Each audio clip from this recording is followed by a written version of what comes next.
The negative mindset that many Christians have cultivated came to them because of the religious circles.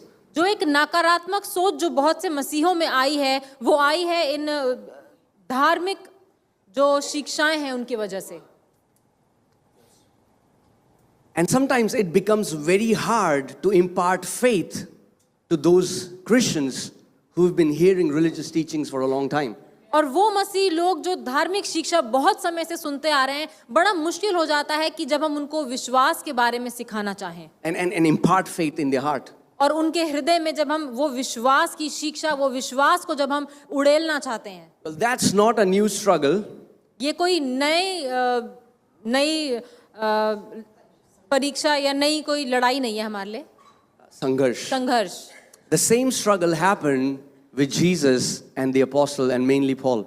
और यही संघर्ष यीशु मसीह, उनके चेलों और पौलुस ने भी सहा. Whenever Jesus would tell a truth, the religious people would not accept the teaching.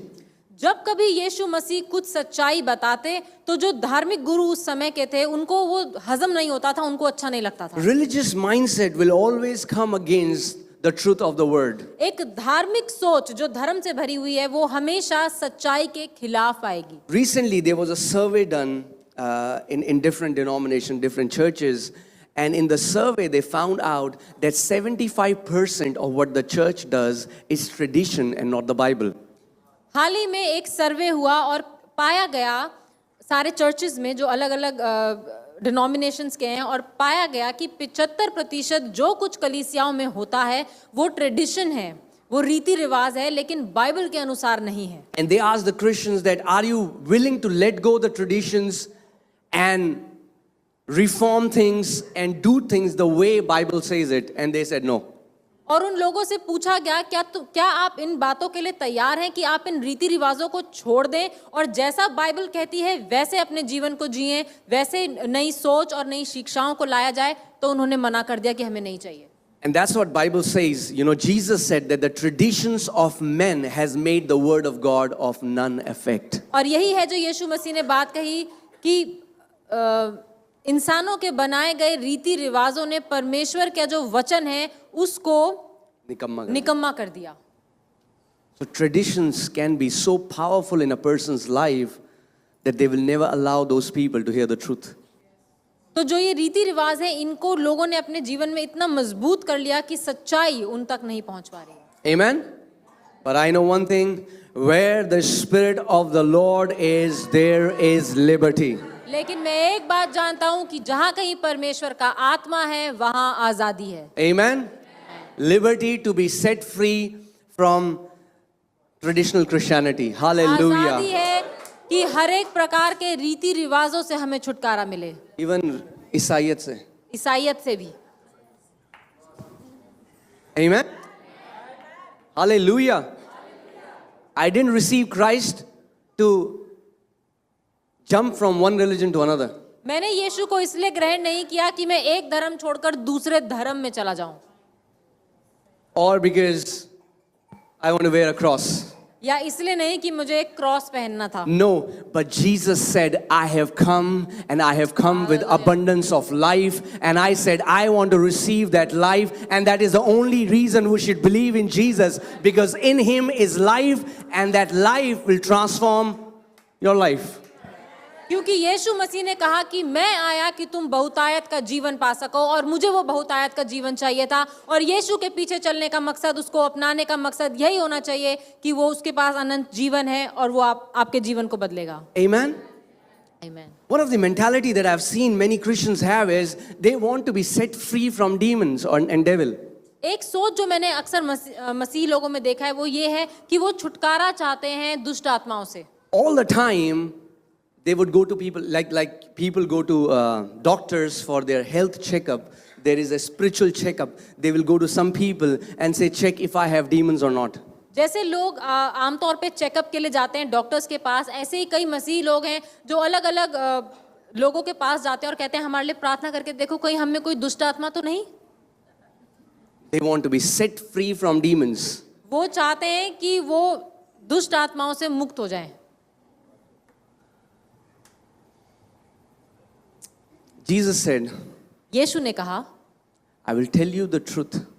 मैं तुम्हें सच बताऊंगा, You shall know the truth, तुम सच को जानोगे and the truth shall set you free. और सत्य तुम्हें हर एक बंधुआई से आजाद करेगा। But that's not the way Bible says it. लेकिन बाइबल ऐसा नहीं कहती। That's not the way the original translation says it. जो असल में जो मूल भाषा में जैसा लिखा गया है वो ऐसा नहीं है। What Jesus said was, यीशु you ने shall know the truth, and truth will make you free. Bible में ऐसा लिखा है कि तुम सच को जानोगे और सत्य तुम्हें आजाद करेगा। I'll tell you the difference. मैं आपको इसका अंतर बताऊंगा।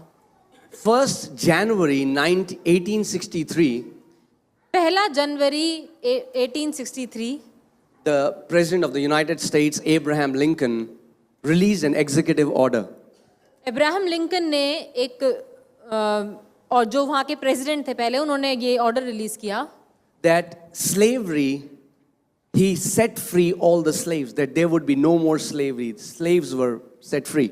उन्होंने ये ऑर्डर पास किया कि अब से कोई बंधुआ मजदूर नहीं होगा, यहाँ पर बैन है, खत्म है कोई। Listen carefully to what I'm saying. ध्यान से सुनिए। And that executive order was declared in all over United States. और पूरे अमेरिका में जो ये ऑर्डर था कि बंधुआ मजदूरी खत्म हो गई है, ये पूरे अमेरिका में फैला दी गई बात। But decades after that executive order was released, only a few % of slaves were set free. लेकिन ये ऑर्डर पास होने के सालों बाद भी कुछ ही मजदूर थे जिन्होंने छुटकारा पाया, जिन्होंने Amen? Azad. Guys, are you getting what I'm saying? आप समझ रहे हैं मैं क्या कह रहा हूँ? Why? क्यों? Because the slaves had no idea that they have already been set free. क्योंकि जो वो बंधुए जो मजदूर थे उनको ये पता ही नहीं था कि उनकी आजादी की घोषणा की जा चुकी है। And as they started discovering this truth, the truth made them free when they were already set free.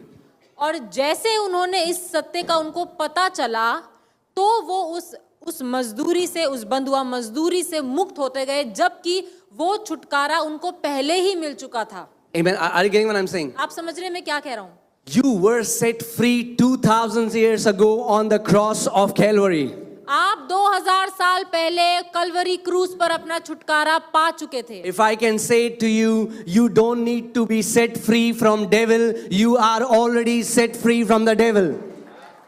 आपको अब दोबारा छुटकारा पाने की जरूरत नहीं है। अगर आप विश्वास करते हैं, आप छुटकारा पा चुके हैं दुष्ट आत्माओं You से। don't even need deliverance from the devil. आपको शैतान से छुटकारा पाने की भी जरूरत नहीं है। What? No deliverance? क्या? कोई छुटकारा नहीं चाहिए? Did you hear what I just said? आप सुन रहे हैं मैंने क्या कहा? Did you just hear what I said? आपने सुना मैंने क्या कहा? You don't need deliverance from Satan. आपको शैतान से छुटकारा पाने की कोई जरूरत नहीं है। You need to discover the truth that you were already delivered 2000 years ago on the cross of Calvary. आपको बस ये सत्य जानने की जरूरत है कि 2000 साल पहले कलवरी क्रूस पर आपका छुटकारा दे दिया गया यीशु के If you will द्वारा। pray, God set me free from devil, he will say, I already did. अगर आप ये प्रार्थना करेंगे कि यीशु मुझे शैतान से छुटकारा दे, तो प्रभु कहेगा वो तो मैंने पहले ही कर दिया। Like those slaves in US, if they would have gone to government and said, oh, please set us free, the government officials would have told them, don't you know that on 1st January 1863, you were declared free. Hallelujah. Now walk out of that slavery and live as a free man. जैसे कि वो बंधुए मजदूर जो America में जिनको पता नहीं था, अगर वो सरकार के पास जाएं और कहें कि हमें इस मजदूरी से छुटकारा दिलाओ, तो वो कहेंगे क्या तुम नहीं जानते कि 1 जनवरी 1863 को तुम्हें पहले ही आजादी दे दी गई थी। In the same way, Holy Spirit is telling people, you don't need deliverance. You are already delivered. Now walk out of that slavery and walk as a free man, for whom the Son of God sets free. He is free indeed. और यही है जो पवित्र आत्मा कह रहा है कि अब आपको छुटकारे की जरूरत नहीं, छुटकारा मिल चुका है। उस छुटकारे में अब चलो। जिसे पुत्र ने छुड़ाया है वो छुटकारा पा चुका है, Amen. वो आजाद है। Guys, are you getting what I'm saying? आप समझ रहे हैं मैं क्या कह रहा हूँ? Let's open our Bibles to Colossians 1:13. कुलोसियों 1:13 को हम देखेंगे। You will be shocked how much unbelief is still preached in the churches. आप हैरान हो जाएंगे कि कितना ज्यादा अविश्वास अभी भी कलीसियाओं में उसका प्रचार किया जाता है। Why can't we simply believe what the word says? क्यों हम मान नहीं सकते जो बाइबल कहती है? Why do we still hold traditional teachings above the word of God? क्यों हम उन शिक्षाओं को परमेश्वर के वचन के ऊपर रखते हैं? The Bible does not say that he will deliver us. The Bible says in Colossians 1:13 that he has delivered us from the powers of the darkness and conveyed us into the kingdom of his dear son. जैसा कि कुलोसियों 1:13 में लिखा है कि वो हमें छुटकारा दिलाएगा नहीं, लेकिन उसने हमें अंधकार के राज्य से छुड़ा दिया है और अपने बेटे के राज्य में ले आया है। I am here to tell you as an ambassador of Christ that you were already delivered on the cross of Calvary. You don't need to live as a slave to bad habits. You don't need to live as a slave to demons. You don't need to live a slave to fear, but you can walk out as a free man and live in freedom all the days of your life. मैं आपको यहाँ ये बताने के लिए आया हूँ कि आप छुटकारा पा चुके हैं। किसी लत में, किसी बुरी आदत में आपको उसमें बंधे रहने की जरूरत नहीं, आप आजाद हैं। You don't need to go to any deliverance meetings and say, I need deliverance. Don't you believe that you were already delivered? आपको किसी छुटकारे की सभा में जाकर प्रार्थना कराने की जरूरत नहीं है कि मुझे छुटकारा चाहिए। क्या आप विश्वास नहीं करते कि आपने छुटकारा पा लिया है? Amen. Amen. You would say, I need deliverance. Well, then you are directly contradicting the scripture which says that you are already delivered. आप जाकर ये प्रार्थना करवाते हैं कि मुझे छुटकारा चाहिए, जबकि आप वचन के बिल्कुल विपरीत बोल रहे हैं, जहां वचन कह रहा है कि आपको छुटकारा दिया जा चुका है। Now hear carefully what I'm saying. ध्यान से सुनिए मैं क्या It's कह रहा हूं। not the truth that makes you free. ये सत्य नहीं है जो आपको आजाद करता है। It's the truth that you know that makes you free. ये वो सत्य है जब आपको पता चल जाता है, जो आपको पता है सत्य, वो है जो आपको So छुटकारा just दिलाता because है। you hold a Bible in your hand and it has truth, it would not make you free. The truth that you will know will make you free. वो बाइबल जिसको आप पकड़ते हैं, जो सत्य है, वो आपको छुटकारा नहीं दिलाता, लेकिन वो सत्य जिसको आप जानते हैं, मानते हैं, वो आपको छुटकारा दिलाता है। Amen. Turn to your neighbor and say, don't worship the Bible. अपने पड़ोसी की ओर मुड़िए और बोलिए, अपने बाइबल की आराधना मत करो। You know, we have a habit of worshiping everybody, everything. हमारी ये आदत है कि हम हर किसी को और हर चीज की हम आराधना करने लग जाते हैं। बाइबल को ऐसे पकड़ते हैं, चूमते हैं। It's nonsense. ये बकवास है। Did you just hear what I said? आपने सुना मैंने क्या कहा? I just felt religious, spirit felt bad. मैं तो बड़ा धार्मिक लग रहा था। कुछ लोग बोलते हैं, अरे पवित्र बाइबल के लिए ऐसा बोल रहे हैं। अरे पवित्र बाइबल तब पवित्र है जब पढ़ोगे। Holy Bible is holy when you read it. Amen. It's not an object to be worshipped. कुछ लोग उसमें कपड़ा लपेट लेते हैं, इतनी पवित्र कर देते हैं कि पढ़ते ही नहीं है कभी।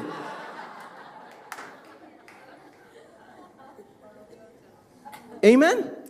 Do you know the early church had no Bible like you have Bible? आप जानते हैं पहले की कलीसियाएं जो थी, उनके पास ऐसी बाइबल नहीं थी जैसे आपके और मेरे पास है। But they have the living word burning in their hearts. लेकिन जीवित वचन उनके अंदर था जो अग्नि की तरह It was not a theoretical knowledge. It was not an object to show off how spiritual you are. But they were walking in the living truth of the word of God. वो उस जीवित वचन में वो चलने वाले लोग थे। वो उनके पास कोई ऐसी कोई बाइबल नहीं थी जिसको लेकर के वो चलते थे। Amen. That's why, you know what happens. Can I say something?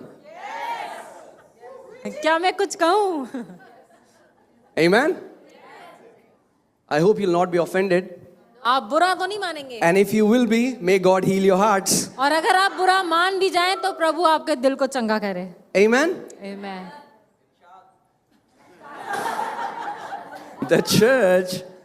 The church has made people so demon conscious that they start seeing demons everywhere. कलीसिया ने लोगों को इतना ज्यादा दुष्ट आत्मा की सोच वाला बना दिया है कि वो हर जगह दुष्ट आत्माओं को देखते हैं। Their conscience has been defiled. उनकी जो सोच है वो विवेक उनका विवेक जो है वो अशुद्ध हो चुका है। अशुद्ध हो गया है। Understand this. It's the kind of mindset that you have. It's what will bring transformation. इस बात को समझिए कि जिस तरीके की सोच को आप रखते हैं वही है जो आपके जीवनों को बदलेगा। So what we are doing is we are going to meeting. Then we are going to another meeting. But we are not changing our thought patterns. And then we think, why is there no change in our life? Going to meetings will not change our life. Changing our thought patterns, changing our mentality will change our life. होता क्या है कि मसीह लोग एक सभा से दूसरी सभा में जाते हैं, वहां पे नाचते कूदते हैं और फिर सोचते हैं कि क्यों नहीं कुछ हमारे जीवन में बदल रहा, जबकि जरूरत है कि अपनी सोच को हम बदलें। Amen. I went to some other country and there was a lady, मैं एक she was hosting us. मैं एक दूसरे देश गया और वहां पर एक महिला थी, वो मुझसे बात कर रही थी। No, she hosted us. We were living in her house. हम उनके घर में रह रहे थे। So me and Monica, with a lot of love, we bought an Indian suit for her. और मैंने और मोनिका ने उनके लिए बड़े प्यार से एक इंडियन सूट लिया। With a lot of, what do we call that? Work, lot of कढ़ाई, बुनाई, सिलाई, लिखाई. और जो वो सूट था उसमें बहुत कुछ कढ़ाई, बुनाई, बहुत कुछ हो रखा था। So, in love we bought it. बहुत ही प्रेम से हमने उनके लिए वो लिया। And we gave it to her. और हमने उनको वो तोहफा दिया। She looked at it. और उन्होंने वो देखा। Can't you see? There is a face of demon in the suit. और उन्होंने कहा, क्या तुम्हें दिखाई नहीं दे रहा? ध्यान से देखो, इसमें तो एक दुष्ट आत्मा का चेहरा बना हुआ है।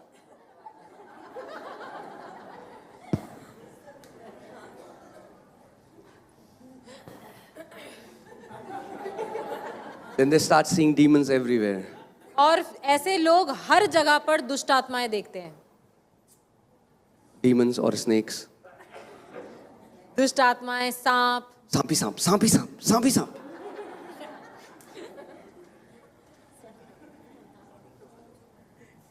Because their conscience has been defiled. क्योंकि उनका विवेक जो है वो अशुद्ध हो गया है।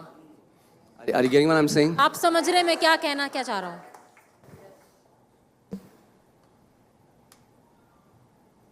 And Christians are going out for spiritual warfare. Spiritual warfare, brother.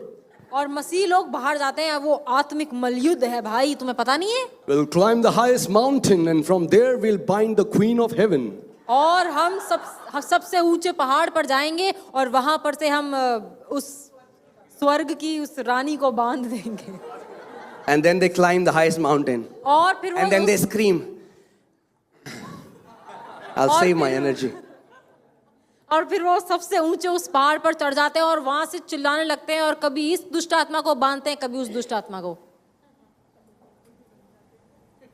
Not knowing that spiritual warfare is not outside, but it's between your two ears. The spiritual warfare is between your two ears. और ये ना जानते हुए कि वो आत्मिक मलयुद्ध बाहर नहीं पर अंदर है, आपके दो कानों के बीच में। Hallelujah. Hallelujah. It's not outside. बाहर नहीं है कोई युद्ध।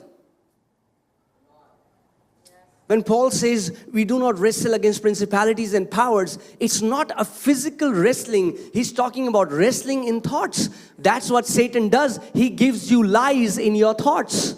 और जब परमेश्वर कह रहा है कि हमारी जो ये लड़ाई है ये यहाँ के प्रधानों के साथ नहीं है, वो क्या कहना चाह रहा है कि जो ये लड़ाई है, जो शैतान है, वो हमें झूठ देता है। कहाँ पर? हमारे ख्यालों में। Amen?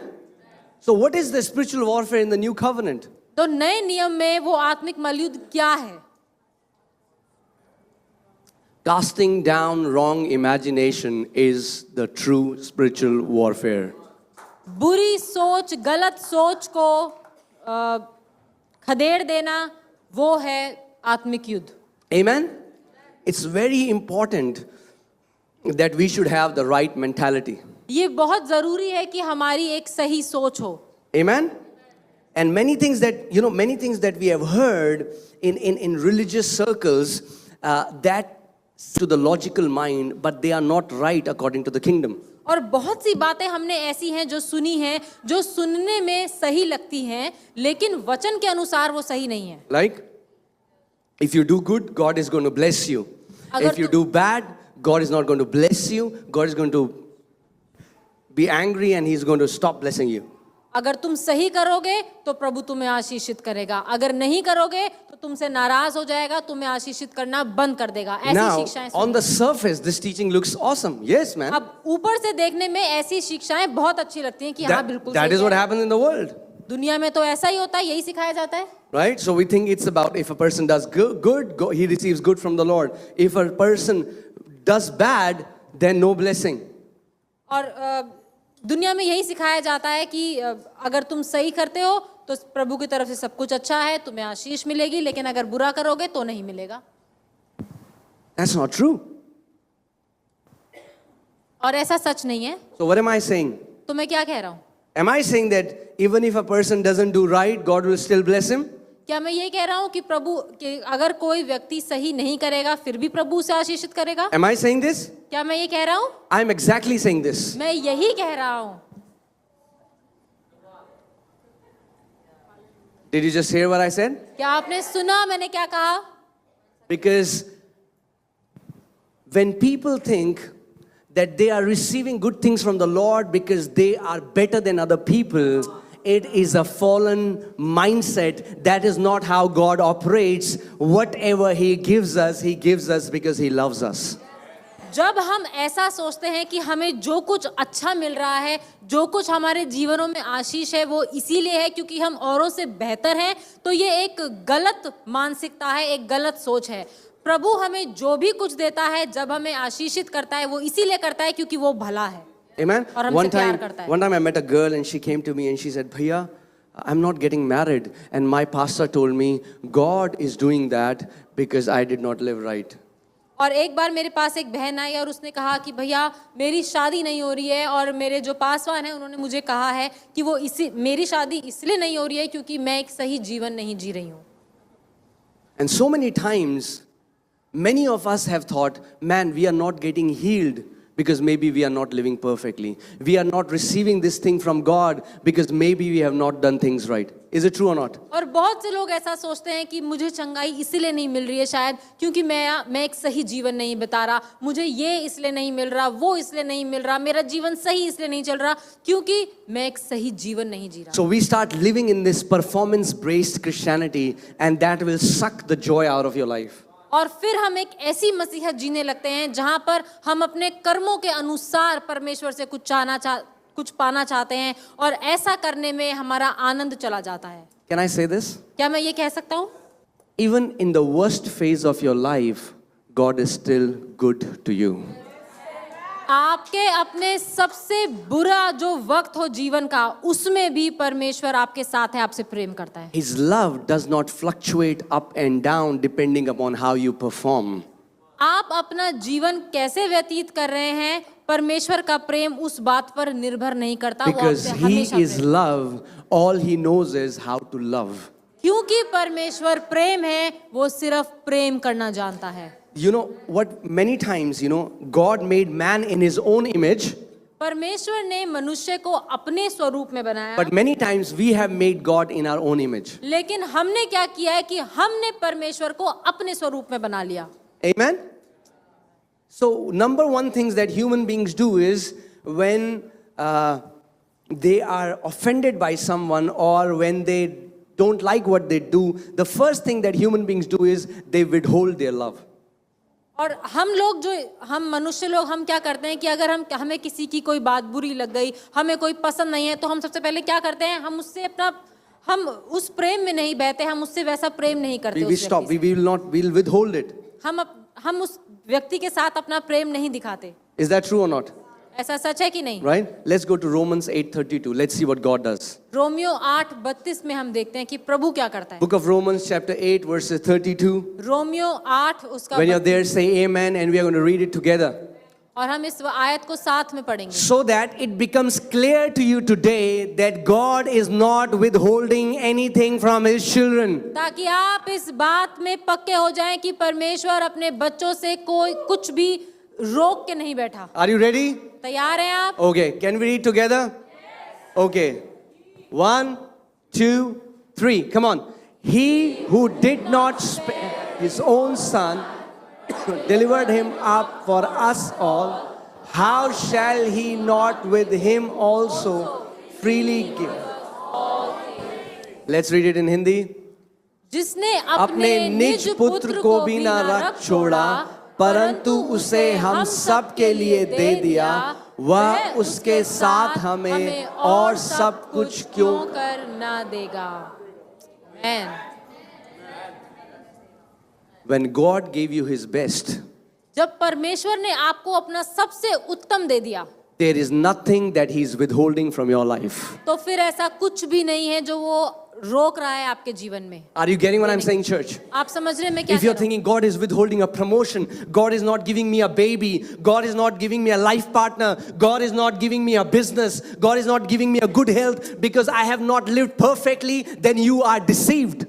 अगर आप ये सोच रहे हैं कि क्यों प्रभु मुझे मेरी तरक्की नहीं दे रहा, मुझे एक संतान नहीं दे रहा, एक लाइफ पार्टनर नहीं दे रहा, क्या मैं एक सही जीवन नहीं जी रहा, इसीलिए तो आप धोखा खा रहे हैं। ऐसा नहीं है। Hallelujah. God is not withholding anything from His children. परमेश्वर अपने बच्चों से कोई भी आशीष नहीं रोक रहा। Amen? It's not God. वो प्रभु नहीं है। It's our unbelief that is stopping us to flow into what God has for us. ये हमारा अविश्वास है जिसमें कि हम वो ग्रहण नहीं कर पाते जो प्रभु दे रहा है। Amen? From God's side, you know, God does not even have an option now to say to somebody, I won't bless you. परमेश्वर के पास तो अब ये ऑप्शन भी नहीं है कि वो ये कहे किसी को कि मैं तो तुझे आशीषित नहीं करूंगा। Did you hear what I said? सुन रहे हैं आप? He cannot do that. वो ऐसा नहीं कर सकता। Did you hear what I said? सुन रहे हैं आप? God does not have the option to tell to someone, I won't bless you. परमेश्वर के पास अब ये ऐसा कोई ऑप्शन ही नहीं कि वो किसी को ये कहे कि मैं तो तुझे आशीषित नहीं करूंगा। Why?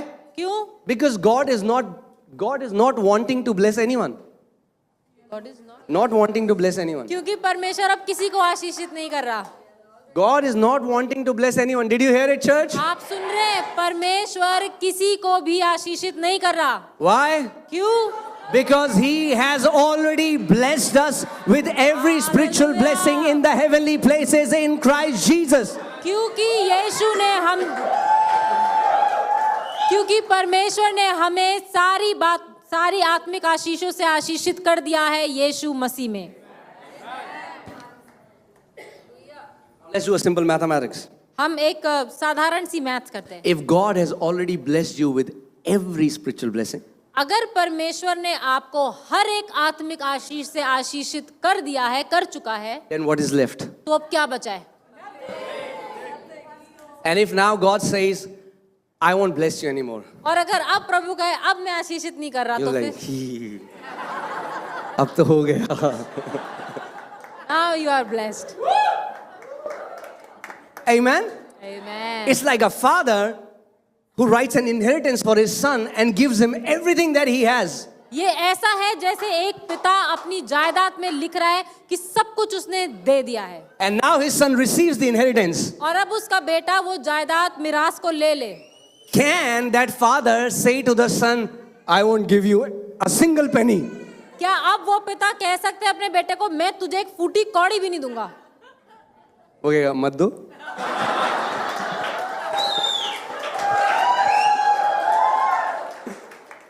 Amen? क्योंकि अब तो दे दिया है और आपने दे दिया और हमने ले लिया. Amen? But the good news is that God is not schizophrenic. अच्छी बात यह है कि परमेश्वर को ऐसे भूलने वाली बीमारी नहीं है. He's not even an old father who gets angry that his son didn't do something for him. So he says, भाई जायदाद चेंज करो, नाम हटाओ इसका. और ऐसा भी नहीं है कि प्रभु जो है वो कोई एंग्री यंग मैन है कि जब आप हम कुछ गलत करें तो बोले वापस ले लो. Bible says the gifts and callings of God are without repentance. What God gives once, He never takes it back. Bible बताती है कि परमेश्वर के वरदान और उसकी आशीषें वो ऐसी हैं कि जो उसने एक बार दे दी वो वापस नहीं लेता. Amen?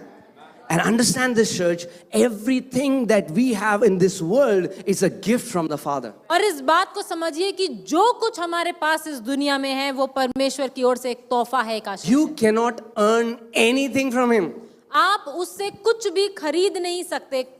Your salvation आपका उद्धार is a gift. एक तोहफा है. The baptism of Holy Spirit पवित्र आत्मा का is a बपतिस्मा gift. एक तोहफा The है. healing of your spirit, soul and body आपके आत्मा प्राण और देह की चंगाई एक तोहफा है. even every breath that you're taking.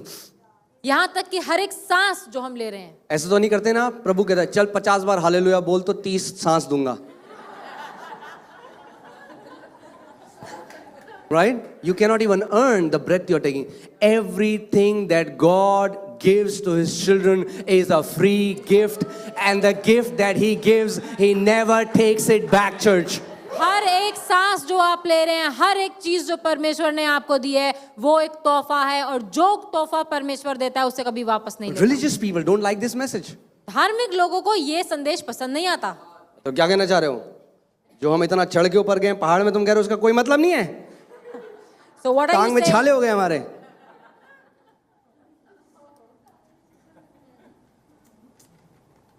Amen? That's why religious people don't like the message of grace, because it takes the platform out of their feet so that they cannot boast anymore. और जो धार्मिक लोग हैं उन लोगों को ये अनुग्रह का संदेश ये पसंद नहीं आता, क्योंकि सारी महिमा उनके सामने से चली जाती है और प्रभु को मिलती है. Guys, are you getting what I'm saying? आप समझ रहे हैं मैं क्या कह रहा हूँ? So now God has no option, अब परमेश्वर के पास कोई और ऑप्शन नहीं है, because God is now choosing so that He can bless somebody or not. When Christ was crucified on that cross, when God gave His Son, along with His Son, He released every blessing that He had with His Son. And when Jesus came into your life, He did not come empty-handed, but He brought every spiritual blessing that is inside of Him. और अब परमेश्वर ऐसे चुन नहीं रहा कि वो किसको आशीषित करे और किसको ना करे, लेकिन जब उसने अपना बेटा दिया उसके साथ उसने हर एक आशीष दे दी. और जब आपने यीशु को ग्रहण किया तो यीशु खाली हाथ नहीं आया, पर साथ सारी आशीषों को लेकर आपके जीवन में आया है. Amen?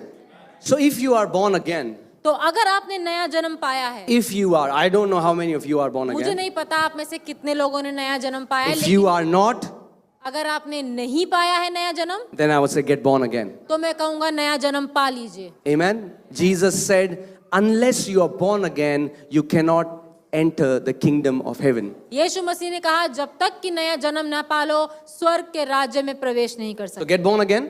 तो नया जन्म पाइए. But for those who are born again, लेकिन वो लोग जिन्होंने नया जन्म you don't पाया need to है, ask God to bless you, to heal you, to, do this and that for you. You don't need to ask Him. वो लोग जिन्होंने नया जन्म पाया है उन्हें परमेश्वर से ये बोलने की या मांगने की जरूरत नहीं कि हमें छुटकारा दो, चंगाई दो, आशीष दो. Babes ask all the time. आप जानते हैं जो बच्चे होते हैं वो हर समय मांगते रहते हैं. Is that true or not? If you have kids, you will know. अगर आपके बच्चे हैं तो आपको पता होगा. Lollipop, toffee, candy. हमेशा मांगते रहते Kids ask all the time. हैं. बच्चे हमेशा मांगते रहते हैं. Spiritual kids, आत्मिक बच्चे they say either वो ऐसा कहते हैं, give me या दे दो, or forgive me. या तो दे दो या माफ कर दो. Give me, forgive me, forgive me. दे दो, माफ कर दो, माफ कर दो. Give me, forgive me, forgive me. दे दो, माफ कर दो, माफ कर दो. But mature sons, लेकिन जो परिपक्व पुत्र जो हैं, they walk into their inheritance in Christ Jesus. वो यीशु मसीह में जो उनकी मिरास है उसमें चलते हैं. Amen? They don't say, प्रभु जी, प्रभु ये दे दो, प्रभु वो दे दो. They know one thing. Can I tell you one thing? उन्हें एक बात पता है. Whatever belongs, tell me how much belongs to Jesus. आप Let's have a बताइए, quiz. यीशु क्या क्या है जो यीशु मसीह का है? The Bible says all things were created by him and for him, and nothing in this world was created that was created without him. Bible बताती है कि सब कुछ उसके द्वारा उसके लिए बनाया गया और जो भी कुछ बना है उसके बिना नहीं बना. Amen? So how much belongs to Jesus? तो यीशु मसीह का कितना है? How much? कितना? All things. सब कुछ यीशु का है. All things. सारी चीजें. So why are you asking? तो फिर मांग क्यों रहे हो? No, you don't get it. All things belongs to Jesus, right? सब कुछ यीशु का ही है. So you will say, why shouldn't I ask it? You should say, why shouldn't I ask it? Because all things belongs to Jesus. आप कहेंगे कि सब कुछ यीशु का है तो मैं मांगू क्यों नहीं? Because you don't know that you have become a joint heir with Christ Jesus. क्योंकि आपको नहीं पता कि अब आप यीशु मसीह के साथ संगी वारिस बन चुके हैं. You have a joint account with him that you don't know of. आपको नहीं पता कि आपका यीशु मसीह के साथ एक जॉइंट अकाउंट है. You are looking at your bank account with is empty, but you're not looking at the joint bank account with Christ Jesus, which has inexhaustible resources.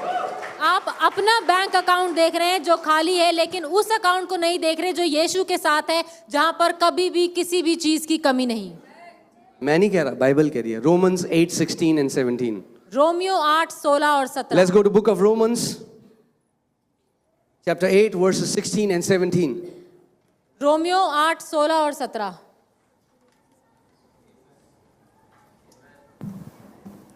Okay, are you ready? Okay. The Spirit Himself bears witness with our spirit that we are children of God. आत्मा आप ही हमारी आत्मा के साथ गवाही देता है कि हम परमेश्वर की संतान हैं. Now wait. Who are you? आप कौन हैं? Okay. आगे. And if children, then heirs. Heirs of God and joint heirs with Christ. If indeed we suffer with him, that we may also be glorified together. और यदि संतान है तो वारिस. एक मिनट यहाँ पे रुक जाइए. कई बार हम लगातार पढ़ते हैं तो मतलब नहीं समझते. रुक रुक के पढ़ेंगे. कैसे? रुक रुक रुक के रुक रुक के रुक रुक. ओके. और यदि संतान है तो, और यदि संतान है तो, और यदि संतान है तो वारिस भी. हाँ. वारिस और नौकर में एक अंतर होता है. नौकर सैलरी के लिए काम करता है, वारिस इसलिए काम करता है क्योंकि वो पता है मेरे पिता का जगह है और मैं उसका वारिस हूं.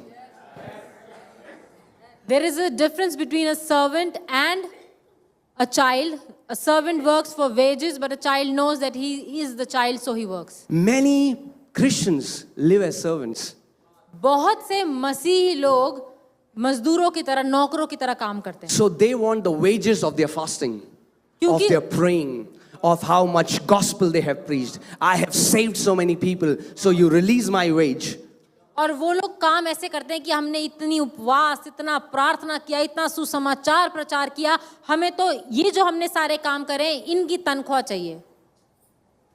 प्रमोशन तो मैं ले ही लूंगा प्रभु से 40 दिन की फास्टिंग के बाद. अरे अगर पता होता उसकी इच्छा है कि आप हर एक जीवन के एरिया में ब्लेस हो, फलो फूलो और प्रभुता करो, so you would never doubt God's will for you. Amen, guys, are you getting what I'm saying? So a servant, you know what's the difference between sons and servants? आप जानते हैं पुत्र में और एक दास में क्या फर्क है? Servants will always have the fight who is the best. जो दास है, जो नौकर है, उनमें हमेशा एक लड़ाई रहेगी ये कि कौन बेहतर है. So everyone will try to fight to become that favorite servant of the master. और नौकरों में हमेशा ये लड़ाई रहेगी कि हम में से कौन सा सबसे बेहतर नौकर बने अपने मालिक के सामने. Amen. So competition चल रहा है. 4 घंटे प्रार्थना देख 6 घंटे करूंगा मैं. Are you getting what I'm saying? आप समझ रहे मैं क्या कह रहा हूँ? But a child, when a child is born in a house, he doesn't have to move a finger. Whatever belongs to the father belongs to the child the day that child is born. लेकिन जो जो संतान उस घर में पैदा हुई है उसे कुछ करने की जरूरत नहीं है, अपने कर्मों से जो कुछ उसके पिता का है वो उसका भी है। I hope you are getting it, church. आपको समझ आ रहा है? The day you got born again, जिस दिन आपने नया जन्म पाया, before you could say anything or do anything for God, God made you an heir and a joint heir with Christ Jesus and declared whatever belongs to me belongs to my son and belongs to my daughter. जिस दिन आपने नया जन्म पाया, इससे पहले कि आप कुछ करते प्रभु के लिए या कुछ बोलते, परमेश्वर ने आपको आशीषित किया, आपको अपनी संतान ठहराया और यीशु मसीह के साथ संगी वारिस ठहराया है। जो कुछ पिता का है वो आपका भी है। Amen. But what we have learned is that God moves in response to what we do. लेकिन हमने क्या सीखा है कि परमेश्वर तब कुछ करता है जब हम कुछ करते हैं। और कहता है, क्यों करूं मैं तेरे लिए, तूने क्या करा? God will say, what should I do for you? What did you do for me? Fasting दिखा, Show me your fasting. कितनी करी? How much have you fasted? No. नहीं। His blessings are not performance based. उसकी आशीषें हमारे कर्मों पर निर्भर नहीं करती। In fact, think about this, that he blessed you before you were even born. आप ये सोचिए कि उसने आपको तब आशीषित किया जब आप पैदा भी नहीं हुए। Amen. Like for example, when we were about to have our first baby, when Eliana was about to be born, जब उदाहरण पे जब एलियाना होने वाली थी, we bought clothes, we bought a baby cot, we bought all those things that our baby is about to be born. और जब एलियाना पैदा होने वाली थी, हमने उससे पहले उसके लिए कपड़े, उसका बिस्तर और वो सब कुछ जो एक बच्चे को चाहिए होता है, वो सब चीजों का हमने प्रबंध पहले से Milk किया। bottle, everything that the baby would need, we were ready. हर एक वो चीज जो एक बच्चे को चाहिए होती है, बॉटल, दूध, सब कुछ हमने पहले से खरीद के रख लिया। Even before she was born. इससे पहले कि वो पैदा होती। Even before you were born, provision was already made for you. इससे पहले कि जब आप पैदा हुए, आपको जिस भी चीज की आवश्यकता थी उसका प्रबंध प्रभु ने Are you पहले getting किया। what I'm saying? आप समझ रहे मैं क्या कह रहा हूँ?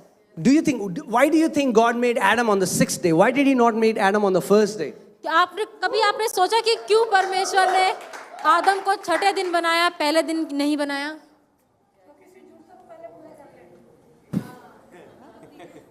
God made Adam on the 6th day. परमेश्वर ने आदम को छठे दिन पे बनाया। Before God could make Adam, God created every provision for Adam. इससे पहले कि परमेश्वर आदम को बनाता, परमेश्वर ने आदम के लिए सब कुछ बनाया जिस चीज की उसको जरूरत Oh थी। man, फिर आदम- Church, can I say this? क्या मैं ये कह सकता हूँ? Adam was born in abundance.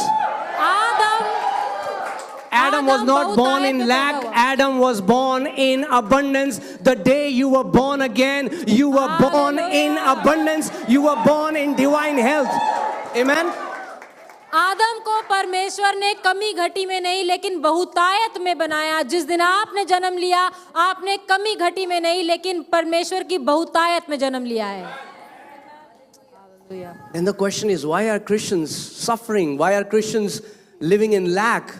लेकिन सवाल यह है कि क्यों फिर मसीही लोग आज भी एक ताड़ना में और कमी घटी में रह रहे हैं? See, there is a genuine suffering that will come because of persecution and you receive it. It's the देखिए- biggest honor when people persecute you because of the name of Jesus. I'm not talking about that kind of suffering. मैं उस ताड़ना की बात नहीं कर रहा हूँ जो वो सताव जो लोगों के जीवन में इसलिए आता है क्योंकि उन्होंने यीशु के पीछे चलने का फैसला I'm लिया। talking about that kind of suffering when you are not able to pay the fees of your children. I'm talking about that kind of suffering where you don't have the money to pay for the medicine. I'm talking about that kind of suffering. It is not from God and it is not for God's children. मैं उस ताड़ना की बात कर रहा हूँ कि जब आपके पास अपने बच्चे की स्कूल की फीस देने के पैसे नहीं, जब डॉक्टर के पास जाने के लिए पैसा नहीं, ये वो दिक्कतें हैं जो एक परमेश्वर ने अपने बच्चों के लिए नहीं रखी। Amen. God made this garden, this abundant garden, this lavish garden, and called it Eden, which means pleasure, and kept Adam in the midst of pleasure. परमेश्वर ने जब वो उस अदन की वाटिका को बनाया, उसको बहुतायत से बनाया, उस अदन जिसका मतलब है मजा, उसके बीच में, उस बहुतायत के बीच में परमेश्वर ने आदम को रखा। Amen. And then Bible says in Revelation 4 that God made us because we brought pleasure to him. और प्रकाशित वाक्य 4 में परमेश्वर का वचन कहता है कि उसने हमें इसीलिए बनाया क्योंकि हमें बनाने में परमेश्वर को अच्छा लगा, मजा आया. How many parents are here? Show me your hand. कितने लोग यहाँ पर वो हैं जो माता पिता हैं, parents. Okay. This thing I noticed, we will take Eliana or Amaya to these places where they will play. There are a lot of toys. And we would see that as they enjoy it, seeing them enjoy it, I enjoy it. और हमने देखा है कि जब हम अपने बच्चों को ऐसी जगहों पर ले जाते हैं जहाँ पर खूब खेलने की चीज़ें हों, खिलौने हों, और जब वो वहाँ पर खेलते जब हम उनको वहाँ पर खेलते देखते हैं, उनको मज़ा करते देखते हैं, तो हमें बहुत अच्छा लगता है. Are you seeing what I'm saying? आप समझ रहे हैं मैं क्या कह रहा हूँ?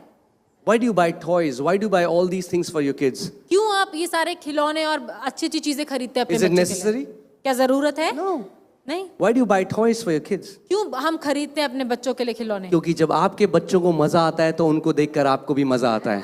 Because when your children enjoy and when you see them enjoying, you enjoy. When God made man, because man gave pleasure to God, God kept man in the midst of pleasure, and seeing Adam and Eve receive that pleasure gave God pleasure. क्योंकि परमेश्वर ने जब आदम को बनाया उसको मजा आया और उसने उसको उस आनंद के बीच में रखा, और जब आदम और हवा को उसने उस जगह का आनंद लेते हुए देखा तो उस बात ने परमेश्वर को बहुत But there आनंद are और मजा. teachings which tell you that unless you afflict yourself, God will not hear your prayers. और ऐसी बहुत सी शिक्षाएं हैं जहाँ पर ये सिखाया जाता है कि जब तक आप अपने आप को ताड़ना नहीं देंगे तो आप परमेश्वर को खुश नहीं कर रहे. When I was newly born again, I was growing up, we met a pastor and he said, प्रभु तब तक प्रार्थना नहीं सुनेगा जब तक आंसू नहीं देखेगा. और जब मैंने नया जन्म पाया तो मैं एक पासवान से मिला और उन्होंने कहा, unless God sees your tears, he is not going to answer your prayer. What an amazing nonsense. कितना बड़ा बकवास. पर उस टाइम तो बढ़ रहे थे प्रभु में, तो जो सुनते थे कचरा मान लेते थे. But that time we were so new, whatever we used to hear, used to believe it. अब मैं और मेरा एक दोस्त था Puneet. Now me and my friend Puneet, अब हम कहें भाई रोना तो आता ही नहीं है प्रार्थना में, तो रोएं कैसे? we said we never cry. How should we cry when we pray? तो किचन में जाके प्याज काटा, सोच रहे हैं कोई मर गया रिश्तेदार, कुछ तो रोना तो आए कैसे करके, क्योंकि हमें बोला गया जब तक परमेश्वर तुम्हारा बिछौना आंसुओं से गीला नहीं देखेगा, परमेश्वर तुम्हारी प्रार्थना नहीं सुनेगा. And we started cutting onions and started to think about miserable things, but we were not crying at all. Many Christians don't even know who their father is. बहुत से मसीही ये भी नहीं जानते कि उनका पिता कौन है. Do you know God is like that? एलियाना आती है, पापा भूख लगी है खाना. मैं कहूँ पहले आंसू दिखा, आंसू नहीं देखूंगा खाना नहीं मिलेगा. What?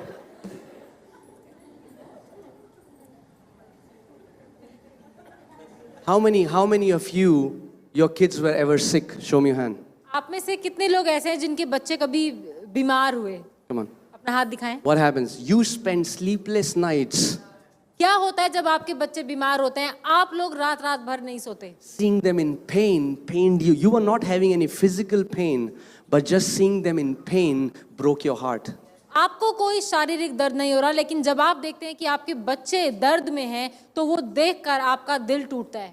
Do you think that God enjoys when His children suffer in poverty and sickness and death? क्या आपको लगता है परमेश्वर को मजा आता है ये देख करके कि जब उसके बच्चे बीमारी में, गरीबी में और मृत्यु में जी रहे हैं? Do you think that is the kind of God that we serve? क्या आपको लगता है ऐसा प्रभु है जिसकी हम आराधना करते हैं? No. The Bible says He is full of love. Bible बताती है कि वो प्रेम से भरा हुआ परमेश्वर है. You know, even if there was a wicked person, a wicked criminal in Delhi, he would have gone out and murdered a man. And if he would have come home and his kid would be sick, he would still care for his sick child. आप जानते हैं अगर कोई बहुत बड़ा चोर डाकू क्यों ना हो, वो जाकर के किसी का मर्डर कर दे और वो घर आए और देखे कि उसका बच्चा बीमार है, तो वो उसकी देखरेख करेगा अपने बच्चे की. And that's what Jesus said, that even wicked people know how to do good to their और children, Yeshu- how much more will Heavenly Father do for His children? और यही है जो यीशु मसीह ने कहा कि एक दुष्ट व्यक्ति भी ऐसा करेगा। जब तुम बुरे होकर अपने बच्चों के साथ अच्छा करना जानते हो तो स्वर्गीय पिता उससे बढ़ चढ़कर क्यों ना करे। You know, when my life started changing, when I surrendered all my efforts to earn His blessing, and I began to focus on how good He is. When I founded my life on the goodness of God, it changed my life. आप जानते हैं मेरा जीवन कब बदला, जब मैंने जो कुछ परिश्रम जो मैंने किया मैंने उन सबको एक तरफ रखा और मैंने परमेश्वर की भलाई को जान लिया और कहा कि अब जो कुछ मेरे पास है, जो मेरी आशीषें, वो सब इसलिए हैं क्योंकि परमेश्वर भला है। तब मेरा जीवन बदला। Even today, many times I tell Him, I said, why are you so good to me? और आज भी मैं कई बार प्रभु को कहता हूँ कि प्रभु क्यों तू मेरे साथ इतना भला Because है। if I see, and the Lord, I sometimes say, I would be the pastor who would be fasting the least in Delhi. मैं कहता हूँ कि मैं एक वैसा पासवान हूँ जो दिल्ली में किसी भी पासवान से सबसे ज्यादा कम उपवास करता है। Hallelujah.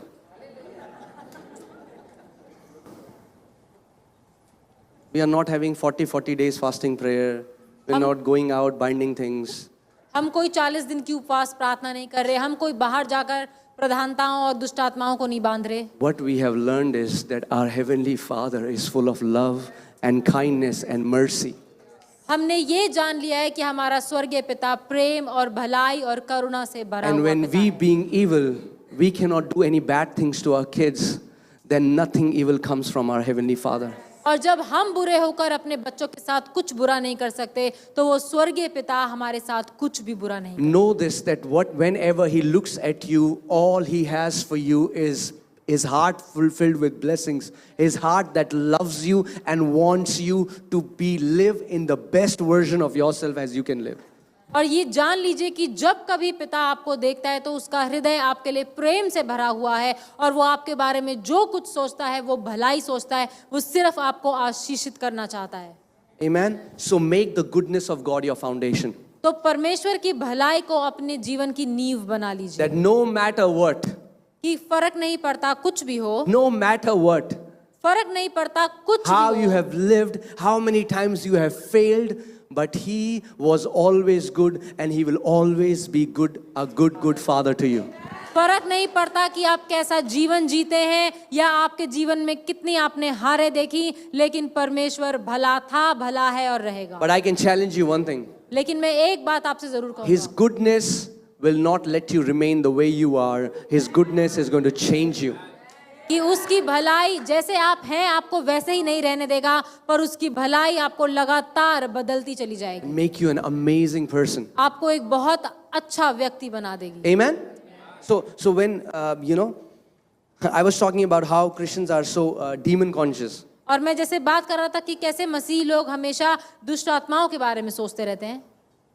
I come from a family wherein my mom was demonized, I was demonized, my sister was demonized. We used to have fits. Man, और मैं एक ऐसे परिवार से आया हूँ जहाँ पर मेरी माँ, मैं, मेरी बहन, हम दुष्ट आत्मा से ग्रसित थे, मुझे दौरे पड़ा करते थे। but then I began to reprogram my mind through the Word of God. लेकिन उस समय में मैंने अपनी सोच को परमेश्वर के वचन के अनुसार बदलना शुरू किया। Amen? And when I reprogrammed my mind, then I got to know how powerless demons are. और फिर जब मैंने अपने दिमाग को परमेश्वर के वचन के अनुसार बदलना शुरू किया तो मुझे पता चला कि ये दुष्ट आत्माएं तो तुच्छ ही हैं। Amen? The only power devil has is the power that you give him over your life. दुष्ट आत्मा के पास उतनी ही ताकत है जितनी कि आप उसको देते हैं। Amen? So ये जो चर्चेस में शैतान को बहुत बड़ा सिंहासन दे रखा है ना, हम कहें चल नीचे उतर। So the church has given this throne to the devil and demons. So we need to cast them out. And when I got, so I'm telling you the mistakes that I made when I got born again, so that you would not make those mistakes. तो मैं आपको अपनी वो गलतियां बता रहा हूं जो मैंने करी ताकि आप उन गलतियों को ना करें। So I became so demon conscious. मैं इतना ज्यादा दुष्ट आत्माओं के बारे में सोचने लगा। On my bike, going all around Dehradun to bind the demons. मैं अपनी बाइक में घूमता रहता था पूरे देहरादून में और जो दुष्ट आत्माएं थी उनको बांधता The रहता था। hills going. Sam joined us? Okay, Sam was also with us. Hallelujah. Sam भी हमारे साथ था। Wasting time and energy. अपना समय और अपनी ताकत सब बर्बाद की है। Thinking, oh man, what a mighty work we have done. और ये सोचते हुए कि आज तो बढ़िया काम करके आए हैं हम। And then I started having demonic encounters. और फिर मेरे दुष्ट आत्माओं के साथ साक्षात्कार होने लगे। अब अगर आप लाल कारपेट बिछाओगे डीमंस के लिए, अपने घर के बाहर लिखोगे डीमंस आपका स्वागत है, तो आएंगे ही ना आपके घर में। If you will lie down a red carpet for demons, they will come if you welcome So them. मैं, so I began to, one day God spoke to me and he said, son, what are you doing? एक दिन परमेश्वर ने मुझसे बात की और कहा, बेटा तू ये क्या कर रहा है? He said, whatever you focus on, you get attached to. परमेश्वर ने कहा जिस भी चीज के ऊपर तुम अपने ध्यान को केंद्रित करते हो उसको अपनी ओर आकर्षित करते हो। That means, if you all the time think about demons, अगर तुम हर समय दुष्ट आत्माओं के बारे में सोचते if रहते you हो, start seeing demons everywhere, अगर तुम हर जगह पर दुष्ट आत्माएं देखते रहोगे, that is what you will attract. उसी को आकर्षित करोगे। But if you start seeing the goodness of the Father, लेकिन अगर हर जगह पिता की भलाई को देखोगे, that is what you will attract. वही है जिसको आप अपनी And ओर from आकर्षित। that day, और उस दिन से I completely changed my mind from a demon conscious mind and I became Christ conscious and Father conscious. और उस दिन से मैंने अपना ध्यान सारा दुष्ट आत्माओं से हटाकर परमेश्वर की भलाई पर केंद्रित कर My दिया। dreams changed, मेरे सारे सपने बदल गए, my visions changed. मेरे दर्शन बदल गए। I stopped having those. I don't even remember when was the last time I had a demonic encounter. अब मुझे याद भी नहीं कि कब आखिरी बार मेरा सामना किसी दुष्ट आत्मा से हुआ। You know what was the reaction of Jesus? He said, he spoke to Satan. He said, the prince of this world is coming, but I have nothing to do with him. आप यीशु मसीह ने कहा कि जो इस दुनिया का जो राजा है वो आ रहा है, लेकिन मेरा उससे कोई लेना देना नहीं।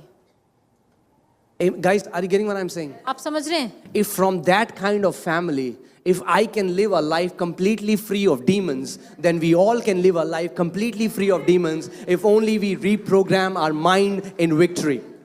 अगर मैं एक ऐसे परिवार से आकर के एक ऐसा जीवन व्यतीत कर सकता हूं जहां पर मैं एक जयवंत जीवन जी रहा हूं, तो आप भी कर सकते हैं कि वचन के अनुसार अपनी सोच को बदलकर एक जयवंत जीवन को जिए। But it's sad, but it's the truth that many Christians are programmed to fail in life. ये दुखद बात है, लेकिन सत्य बात है कि बहुत से मसीह लोग जो हैं उनकी सोच जो है वो ऐसी है।